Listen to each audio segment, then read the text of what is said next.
Ma'asyiral muslimin wal muslimat rahimani wa rahimakumullah. Kita tahu bahwa kita hidup di dunia ini ada batas ajalnya. Likulli ummatin ajal.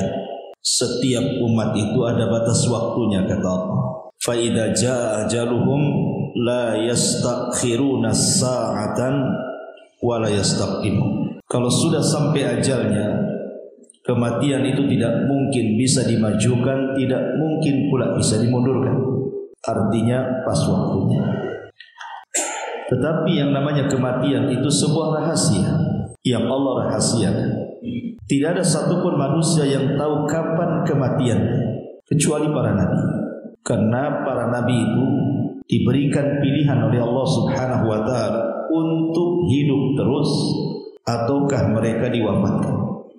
Tapi selain para nabi, tidak ada manusia yang dihabarkan kematian dan tidak ada tanda-tanda yang jelas soal orang itu kapan matinya. Kalau ada orang mengatakan bahwa orang yang sakit parah itu dekat dengan kematian, tidak juga. Banyak orang yang sudah puluhan tahun terbaring stroke, kemudian tiba-tiba yang mati bukan yang stroke, yang jaganya yang mati itu kecapean. Yang stroke-nya udah karuan capek, yang jaganya pula mati dulu. Mungkin yang stroke-nya masih muda, yang jaganya udah nenek-nenek. Apalagi kalau kita melihat sensus hari ini, kematian di zaman sekarang, jadi tidak mengenal usia. Kematian di zaman sekarang ini tidak mengenal usia. Kalau dulu, zaman dulu umumnya, walaupun tua itu bukan tanda mati, tapi umumnya orang tua itu sudah dekat dengan kematian. Karena umat Muhammad SAW ini terbatasi usianya, dekat-dekat usia nabinya, antara 60 sampai 70 tahun saja. Kalaupun lewat ya sedikit. Tetapi bukan berarti kemudian yang muda-muda pun tidak cepat mati. Buktinya sekarang yang muda lebih banyak mati kan? Karena yang trek-trekan di jalan itu tidak ada kakek-kakek. Kalau ada kakek-kakek trek-trekan itu viral biasa. Langsung untuk dipanggil ke stasiun televisi. Mungkin dia kepala gengnya. Tapi lihat yang mati itu rata-rata anak-anak kecil kan, anak tanggung. Imma ditabrak atau nabrak. Dari sini kita tahu bahwa tidak ada yang tahu kematian kita itu. Artinya kematian itu rahasia. Kenapa Allah rahasiakan? Maka hikmah dirahasiakan kematian itu supaya kita persiapan. Tetapi banyak orang-orang yang tidak persiapan, sehingga mereka menyesal saat kematian. Dan mereka pun mengatakan dalam kuburnya, ya laitani, ataupun laula akhartani ila ajalin qarib la asaddaq wa aku minas salihin. Duhai kiranya aku bisa dikembalikan sesaat saja ke bumi, pasti aku akan bersedekah dan aku akan bergabung dengan orang-orang saleh. Tapi apa gunanya? Tidak ada gunanya. Karena orang yang sudah mati itu terputus amalannya. Dia tidak bisa sholat dalam kubur, dia tidak bisa sedekah dalam kubur, dia tidak bisa baca Quran dalam kubur. Tidak ada amalan dalam kubur itu. Yang ada pertanggungjawaban. Sehingga orang-orang yang masih hiduplah yang bisa menolong mereka. Dengan cara apa? Menghantarkan pahala-pahala amalan untuk orang-orang yang sudah meninggal. Kemarin ada yang telepon saya, anak muda dari Aceh, itu dari mana? Dia telepon saya. Pas nelpon kok nangis dia. Nangis gitu ya. Jadi saya bilang, ada apa kau nangis? Dia bilang ibunya meninggal. Kemudian dia bercerita dulunya dia itu anak yang durhaka kononnya. Tidak pernah berbakti dengan orang tuanya. Sudah tidak pernah sholat, terkena pergaulan bebas, durhaka pula sama orang tuanya. Jadi setelah orang tuanya meninggal dalam beberapa bulan begitu, Allah Subhanahu wa taala berikan hidayah, dia hijrah. Mulai dia sholat, haji, tahu pula bagaimana hukum birrul walidain. Disitulah dia terasa. Baru dia sadar ketika orang tuanya masih hidup dia durhakai, ketika sudah meninggal mau berbuat baik. Itulah kadang-kadang kita seperti itu. Tetapi apakah kemudian anak yang seperti ini tidak bisa berbuat baik kepada orang yang sudah meninggal dari orang tuanya? agama tidak menyempitkan masalah. Di sana ada amalan-amalan yang kalau seandainya di masa hidup orang tua itu kita tidak bisa berbuat baik, maka saat kematiannya ada amalan-amalan yang bisa kita berbuat baik kepada mereka. Tetapi jangan nunggu orang tua mati, karena amalan kita kepada orang tua yang hidup jauh lebih besar pahalanya, lebih manfaat lagi kepada orang tua dibandingkan sesudah kematian. Ma'asyiral muslimin yang dimuliakan Allah Azza wa Jalla, tidak banyak mukadimah. Yang pertama, amalan yang bermanfaat untuk orang mati adalah ad-du'a wal istighfar. Berdoa dan mintakan ampun akan dosa-dosa orang-orang yang sudah meninggalkan kita. Dan itu disyaratkan di dalam Al-Qur'anul Karim, di mana Allah Subhanahu wa taala mengatakan walladzina ja'u min ba'dihim yaquluna rabbana ighfir lana wa li ikhwanina alladzina sabaquna bil iman wa la taj'al fi qulubina ghillan lil ladzina amanu rabbana innaka ra'ufur rahim. Dan orang-orang yang datang setelah mereka berkata, ya Rabb, kami ampunilah dosa-dosa kami dan dosa saudara-saudara kami yang telah mendahului kami dari keimanan. Kalimat ini menunjukkan apa? Ada anjuran kita mendoakan saudara-saudara kita yang sudah dahulu meninggalkan kita. Makanya kalau antum ziarah kubur enggak? Saya yakin antum. Itu kalau ke kuburan itu kalau ada orang mati aja. Kalau sengaja ziarah kubur itu, saya yakin bukan antum. Nabi SAW itu ziarah kubur malam-malam, ikhwan. Ya, Aisyah radhiyallahu anha pernah bercerita ketika di malam hari Rasul hilang di samping dia, dicari-cari rupanya ada di Baqi', sedang mendoakan orang-orang Baqi'. Antum kayak Nabi, malam-malam ketemu yang kita. Jangan bawa kawan, sendiri aja. Nanti antum lihat bendera partai di situ warna putih berkibar-kibar. Ma'asyiral muslimin yang dimuliakan Allah Azza wa Jalla. Jadi ziarah kubur itu manfaatnya dua. Ziarah kubur itu manfaatnya dua. Manfaat yang pertama kembali kepada kita yang berziarah, dan manfaat yang kedua kembali kepada orang yang ada di kubur itu.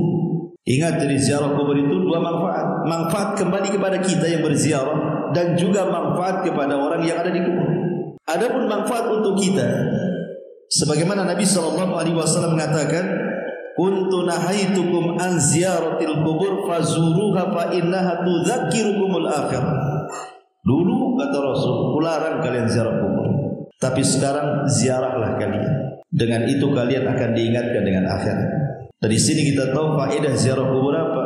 Untuk mengingat akhirat, dengan kata lain melembutkan hati. Antum yang keras-keras hati, ziarah kubur.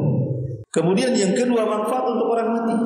Karena di antara yang disyariatkan, yang jelas-jelas disyariatkan ya, ziarah kubur itu dua. Pertama, mengucapkan salam, assalamualaikum ya ahlal kubur.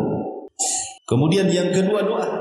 Salam sendiri sebenarnya terkandung doa juga, karena ketika kita mengatakan assalamualaikum ya ahlal kubur, seolah-olah kita katakan semoga Allah menyelamatkan kalian dari hal-hal yang menakutkan untuk kalian, atau hal-hal yang membuat kalian terkena masalah dalam kuburan. Kemudian yang kedua, doa yang kita panjatkan kepada seluruh penghuni kubur yang sudah mendahului kita dengan keimanan mereka meninggal, doa secara umum ataupun doa secara khusus. Namanya kita menziarahi orang tua kita doa khusus kepada orang tua, dan doa umum kepada orang yang ada di kubur itu selama itu kuburan orang Islam. Jadi ini yang pertama. Lalu apa doanya? Doanya satu, mintakan kepada Allah ampunan. Minta kepada Allah supaya orang yang ada di kubur itu diampuni dosa-dosanya. Dan yang kedua, minta kepada Allah agar mereka ditetapkan dari jawaban. Agar mereka ditetapkan dari jawaban setiap pertanyaan yang ditanyakan kepada mereka. Itulah yang disyariatkan di dalam hadis-hadis Nabi sallallahu alaihi wa ala alihi wasallam. Ini yang pertama. Singkat saja, nanti waktu habis ini pula habis. Yang kedua, ada tambahan. Tentu doa di sini maksudnya ikhwatul fillah muliakan Allah Subhanahu wa taala bukan berarti kemudian harus datang ke kuburan, tidak. Antum bisa berdoa di mana saja. Bisa berdoa di rumah, bisa berdoa di masjid. Dan yang lebih tepat lagi kalau ingin betul-betul gitu ya, kita ijtihad betul-betul dalam berdoa, khususnya untuk orang tua, maka ambil waktu-waktu mustajab. Ambil waktu-waktu mustajab. Seperti kalau bulan Ramadan di malam Lailatul Qadar, kemudian juga di sepertiga malam akhir, kemudian di sholat dalam sujud ketika sholat gitu ya, kemudian juga di antara dua azan, antara azan dan qomat, atau ketika hujan, atau ketika di hari Jumat pada asar ke maghrib, atau di antara dua khutbah, itu kan waktu-waktu mustajab. Supaya lebih mantap lagi doanya, maksudnya begitu. Masyaallah muslimin yang muliakan Allah Azza wa Jalla. Yang kedua, as-shadaqah. Ini amalan yang istimewa setelah doa. Ingat, doa dan sedekah tidak ada khilaf ulama. Tidak ada khilaf ulama. Semua ulama sepakat. Kalau antum berdoa kepada orang yang mati atau bersedekah untuk orang yang mati, sepakat ulama tidak ada khilaf. Itulah amalan paling afdal untuk orang mati. Karena ulama membagi, ada namanya amal yang sifatnya maliyah, ada amal yang sifatnya badaniyah. Ada amal itu yang dilakukan dengan harta seperti sedekah. Ada amal itu yang dilakukan dengan badan seperti sholat, puasa, haji, baca Quran, itu amalan badan ya. Amalan harta tidak ada khilaf ulama. Kalau kita kemudian menggunakan harta kita disedekahkan untuk pembangunan masjid, untuk pembangunan rumah-rumah tahfidz Al-Quran, pondok-pondok pesantren, anak-anak yatim, fuqara wal masakin, maka tidak ada khilaf ulama, ini sedekah yang seperti ini dipastikan sampai kepada si mayat. Karena ini ibadah harta masalahnya. Yang jadi khilaf para ulama itu selain kedua ini, selain ibadah harta, maksudnya selain doa dan sedekah, itu menjadi perselisihan ulama. Apakah sampai atau tidak sampai gitu maksudnya. Walaupun jumhur ulama, mayoritas para ulama mengatakan sampai, tapi ada sebagian ulama mengatakan tidak sampai. Berarti kalau kita ingin menghadiahkan pahala kepada kedua orang tua kita yang sudah meninggal, yang pasti-pasti saja adalah doa dan sedekah. Itu sudah pasti. Masyaallah muslimin yang dimuliakan Allah Subhanahu wa taala. Adapun dalil sedekah ini riwayat Ahmad dan Muslim dari hadis Abi Hurairah radhiyallahu anhu, anna rajulan qala lin nabi sallallahu alaihi wasallam, inna abi mata wa taraka malan wa lam yusir. Wahai Abu Hurairah mengatakan, seorang laki-laki berkata kepada Nabi sallallahu alaihi wasallam, ya Rasul, bapakku meninggal dan meninggalkan harta, dan dia tidak berwasiat. Dia tidak berwasiat. Seandainya aku sedekahkan harta ini, apakah sampai kepada bapak yang meninggal? Kata Nabi SAW, na'am, ya sampai. Kemudian dalam hadis yang lain, hadis Sa'd bin Ubadah yang meninggal ibunya, dengan mengatakan bahwa, ya Rasulullah, inna ummi matat, sesungguhnya ibuku meninggal. Apa atasaddaqa anha? Apa atasaddaqu anha? Apakah aku perlu sedekah untuk ibuku yang sudah meninggal itu? Maka Nabi SAW mengatakan, na'am, ya. Tegas Nabi SAW mengatakan, iya. Dari sini sedekah ini adalah amalan yang paling afdal setelah doa kalau ingin menghantarkan pahala kepada orang yang sudah meninggal. Ini yang nomor 2. Yang nomor 3 dan seterusnya sampai nomor 10, ini yang jadikan perselisihan ulama, sampai atau tidak sampai. Walaupun sekali lagi jumhur mayoritas para ulama mengatakan sampai. Kemudian yang nomor 3 adalah as-saum, puasa. Berdasarkan riwayat Bukhari Muslim dari Ibnu Abbas radhiyallahu anhuma, jaa rajulun ila Nabi sallallahu alaihi wasallam. Seorang laki-laki datang kepada Nabi sallallahu alaihi wasallam mengatakan, ya Rasulullah, inna ummi matat, ibuku meninggal wahai Rasul. Wa 'alaiha saumu syahrin. Dia punya hutang puasa Ramadan. Apa aqdihi anha? Apakah saya perlu mengqadha puasanya? Perlu nggak saya qadha puasa?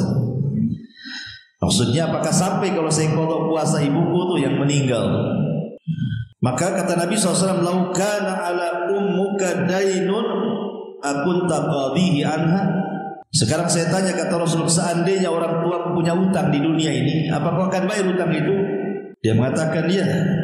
Fadainullah ahaqqu an yuqda. Tentu hutang kepada Allah lebih berhak dibayar.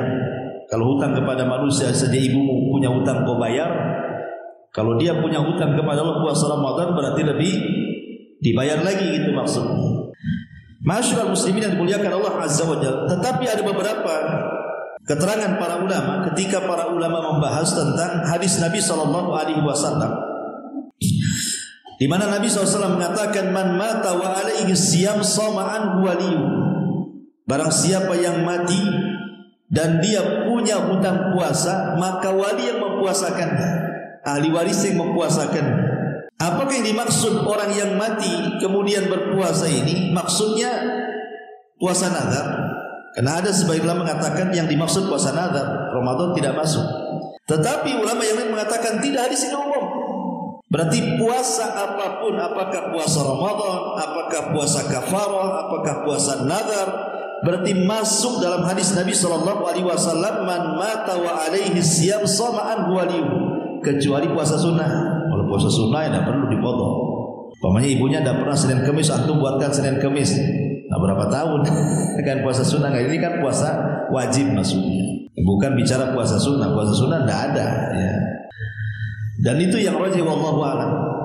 Cuman para ulama mengatakan dilihat kalau seandainya orang tuanya sebelum meninggal itu memang orang tuanya sudah sakit parah dan tidak diharapkan kesembuhannya, atau ketika dia meninggal dia dalam kondisi safar, kemudian sakit parah, kemudian meninggal, ataupun dia sudah tua banget gitu ya, kemudian sakit kemudian meninggal, maka yang seperti ini kalau seandainya dia tidak puasa Ramadan, bukan diganti dengan puasa, tapi diganti dengan fidyah. Ingat ya, diganti dengan fidyah. Karena di masa dia hidup saja dia tidak sanggup puasa. Di masa hidup dia tidak sanggup puasa. Orang yang kata dokter divonis kamu sakit dan tidak mungkin sembuh, maka orang begini tidak perlu puasa. Jelas tidak akan sanggup, bayar fidyah. Atau sudah tua renta sekali, dia tidak sanggup, tidak punya kesanggupan untuk berpuasa, kemudian sakit meninggal, maka orang yang sudah tua renta tidak sanggup puasa bayar fidyah. Artinya ketika di dunia dia mengharuskan bayar fidyah dan tidak mengharuskan puasa, maka ketika meninggal juga sama. Berarti walinya cukup bayarkan fidyah saja. Tapi kalau meninggalnya bukan karena dua perkara tadi, memang ketika meninggal dia sanggup puasa, tiba-tiba kemudian sakit, ya kan, meninggal kan itu. Maka orang ini walinya harus mempuasakan. Dan kalau punya anak pamannya 30 anak, banyak kali Ustaz, mungkin istrinya 4 kan itu. Ya tinggal dibagi aja satu-satu kan, selesai 30 hari itu. Bagi 30 kan, 30 anak. Kamu sehari, selesai. Itu enaknya kalau banyak anak tuh. Kalau satu anak ya stres itu, sebulan tuh anaknya. Harus puasa untuk bapaknya kan ya. Masyaallah muslimin yang dimuliakan Allah Azza wa Jalla. Taib ini bicara soal puasa. Kemudian yang nomor 4. Yang nomor 4 haji. Al-Imam Al-Bukhari meriwayatkan sebuah hadis dari Ibnu Abbas radhiyallahu anhu. Anna imra'atan min Juhainata ja'at ila Nabi sallallahu alaihi wasallam faqalat inna ummi nadhara an tahujja falam tahujj hatta matat afa hujju anha. Ada seorang wanita dari kabilah Juhainah datang kepada Rasul dan mengatakan, Rasul, ibuku dulu nadar haji, belum sampai haji meninggal pula dia. Apakah saya boleh menghajikan ibu? Boleh nggak saya menghajikan ibu? Maka Nabi SAW mengatakan, hujji anha, hajilah kamu. Kemudian dia mengatakan, ara'aita law kana ala ummika dainun akunta qadaitihi. Bagaimana sekiranya anggaplah orang tua masih hidup, kemudian punya utang uang, kau bayar enggak? Ya dibayar wahai Rasul. Begitu juga ketika dia punya hutang kepada Allah, maka Allah ahaqqu bil qada, lebih berhak untuk dibayar. Haji kan. Ma'asyiral muslimin yang muliakan Allah Subhanahu wa taala, permasalahan haji ini juga perlu diketahui. Ya. Ada dua permasalahan yang perlu antum tahu. Yang pertama, kalau seandainya orang yang meninggal, orang tua yang meninggal ini, kita punya orang tua meninggal, kemudian bernazar haji. Kalau dia memang orang kaya, ya, memang dia punya harta memang, pengen haji, harta banyak. Tetapi ketika hendak mau haji, Allah takdirkan meninggal pula dia, tidak sempat. Maka walinya wajib menghajikan, karena orang tuanya semasa hidupnya kaya, mampu haji.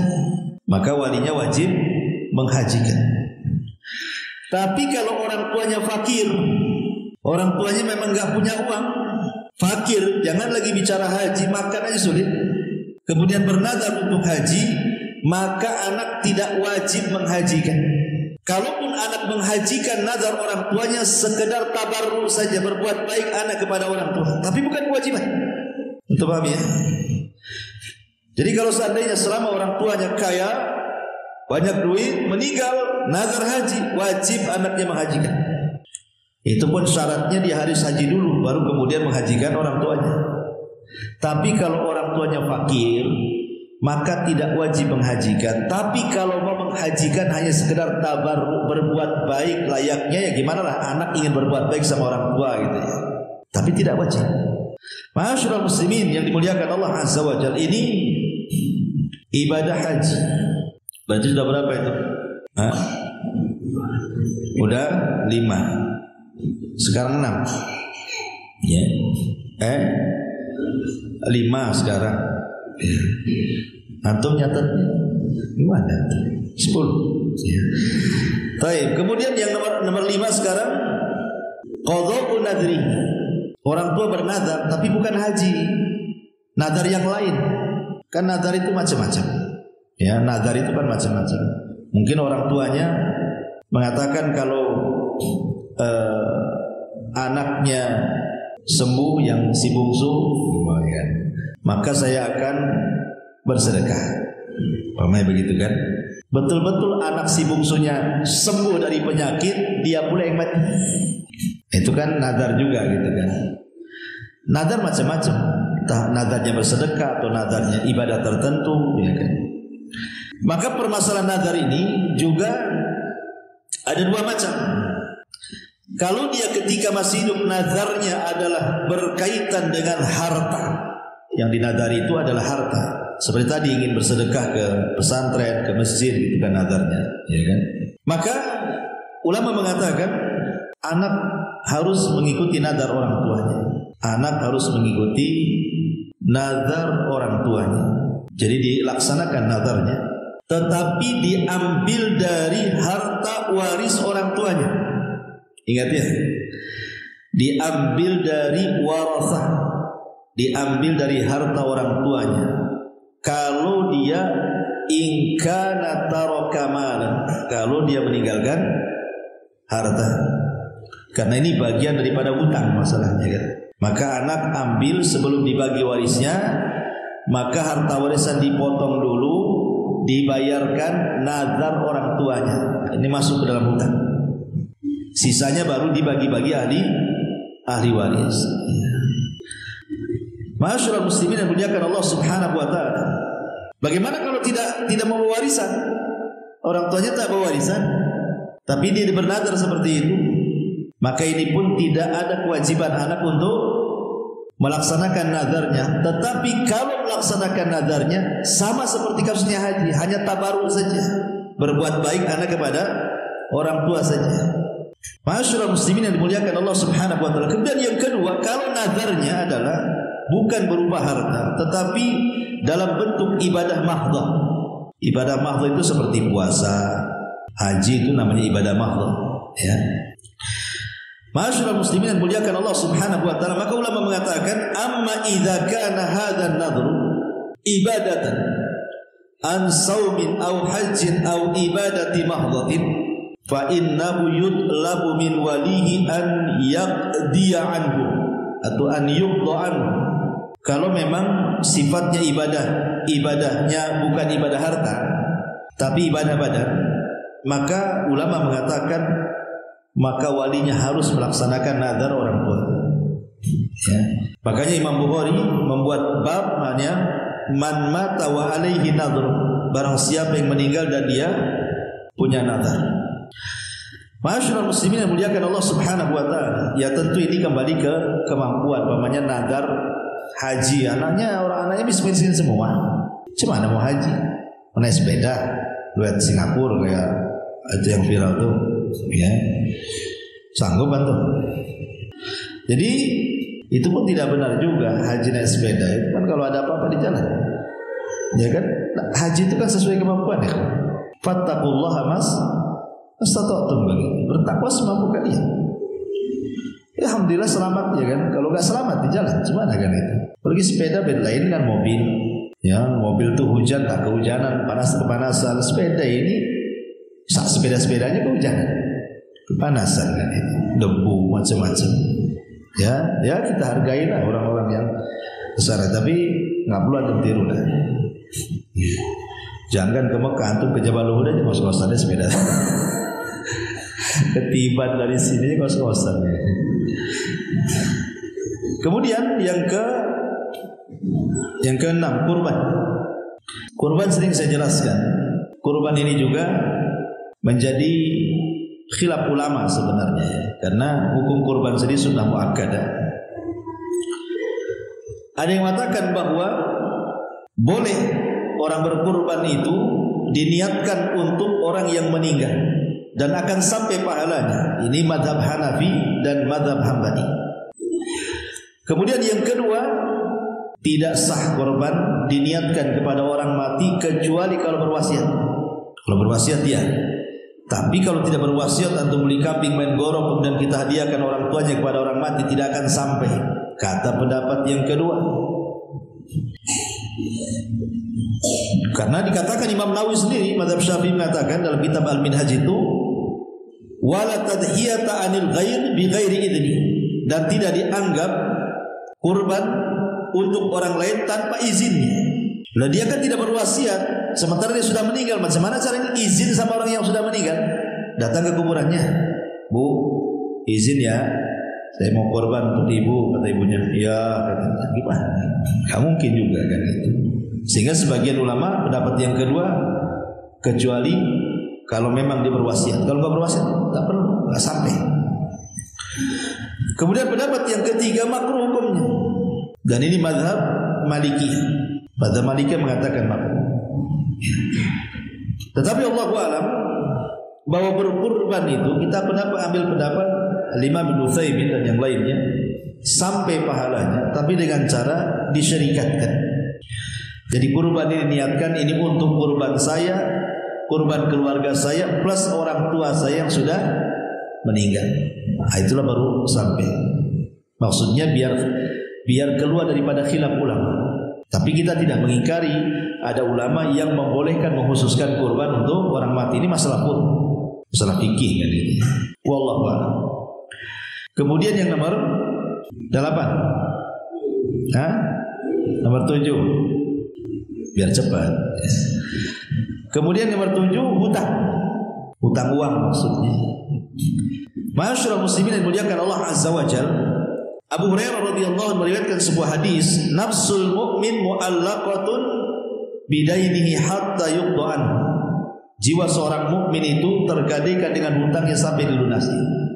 Masyaallah muslimin yang dimuliakan Allah Azza wa Jalla, membayarkan hutang bagi ahli waris itu hal yang sangat dianjurkan. Jadi kalau orang tua kita punya hutang semasa hidupnya, maka ahli waris harus membayarnya. Tapi sekali lagi, di sini orang tua ada dua. Ada orang tua semasa hidupnya dia kaya, sehingga ketika dia meninggalkan harta banyak. Maka sebelum harta itu menjadi harta waris, sisihkan untuk hutang, bayar kepada hutang orang tuanya. Ini yang pertama. Tapi kalau orang tuanya kere, miskin, meninggal, tiba-tiba kemudian punya hutang banyak, apa yang mau dibayar warisannya pun tak ada. Terpaksalah akhirnya dari harta anak-anaknya sendiri yang dicari sendiri, itulah yang dibayarkan kan? Kan begitu kan? Tetapi ini tidak wajib. Kalau tidak punya waris tidak wajib. Tapi kalau anak ingin membayarkan hutang orang tuanya dari kekayaannya yang ia cari sendiri, maka itu sifatnya kembali kepada tabarruk. Nah, seperti yang tadi saya jelaskan di awal, sifatnya berbuat baik anak kepada orang tua. Karena ada hadis ini mengatakan, kasihan orang tua saya, gara-gara hutang akhirnya dia hutangnya sampai kuburan kan. Berarti kita kasihan sebagai anak ingin birrul walidain, maka dibayarkan dengan harta kita untuk hutang orang tuanya. Tapi tidak wajib. Yang wajib itu diambil dari harta waris. Paham sampai di sini? Nah, taib, ya. Ini yang nomor 7. Kemudian yang nomor 8. Ma'asyiral muslimin yang muliakan Allah Subhanahu wa taala. Yang nomor 8 adalah hadis Nabi sallallahu alaihi wasallam, mimma yalhaqul mu'min min amalihi wa hasanatihi ba'da mautihi ilman 'allamahu wa nasharahu aw waladan salihan tarakahu aw mushafan warathahu aw masjidan banahu aw baitan banahu libni sabil aw nahran ajrahu aw sadaqatan akhrajaha min malihi fi sihhatihi wa hayatihi talhaquhu min ba'di mautihi, yang akan mengantarkan amalan kepada orang yang beriman setelah kematiannya. Pertama, ilmu yang disebar semasa hidupnya. Ilmu yang disebar semasa hidupnya. Yang kedua, anak soleh yang ditinggalkannya. Yang ketiga, mushaf yang diwakafkannya. Yang keempat, masjid yang dibangunnya. Yang kelima, rumah singgah bagi ibnu sabil. Yang keenam, air yang dialirkan ke masjid, pesantren. Yang ketujuh, sedekah yang dikeluarkan dari hartanya di masa sehatnya. Maka amalan-amalan ini akan terus mengalir sampai kepada wafatnya. Lihat, enak ya? Makanya seorang mukmin al-kayyisu, orang mukmin cerdas itu adalah orang yang memilih amalan-amalan yang kalau dia mati, amalan-amalan itu ngalir terus. Kalau dia mati itu amalan-amalan itu ngalir terus. Harus cerdas. Ma'asyiral muslimin yang muliakan Allah Azza wa Jalla. Ini yang nomor 8. Nomor 9-nya hadis dari Abu Hurairah yang ma'ruf, kita sering dengar. Idza mata ibnu Adam in qata'a amaluhu illa min salatin, sadaqatin jariyah aw ilmin yuntafa'u bihi aw waladin salihin yad'ulahu. Apabila anak Adam meninggal dunia, tidak terputuslah amalannya kecuali 3 perkara.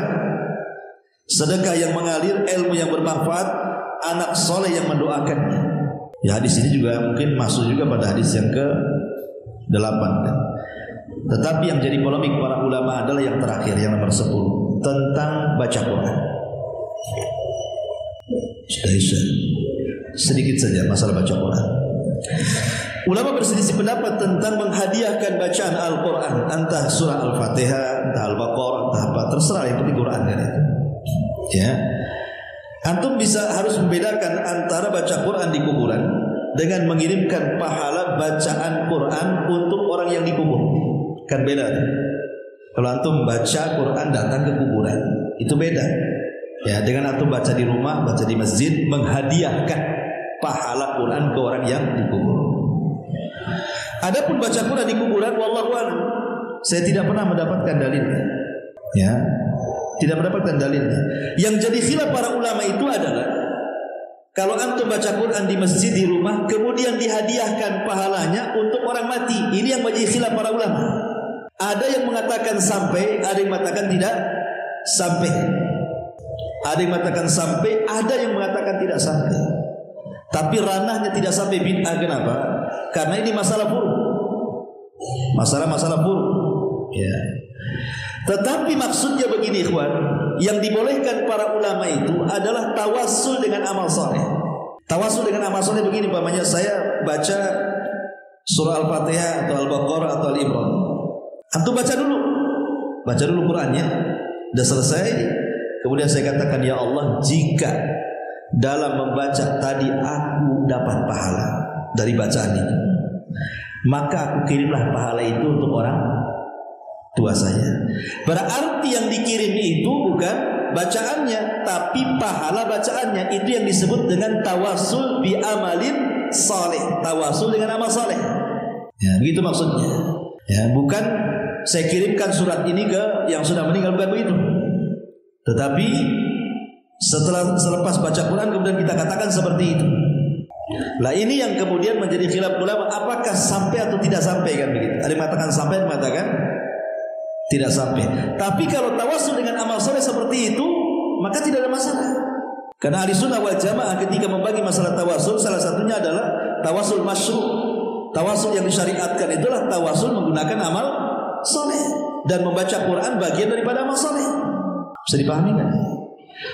Subhanallah bihamdika asyhadu an la ilaha illa anta astaghfiruka wa atubu ilaik. Allahu ta'ala. Assalamualaikum warahmatullahi wabarakatuh.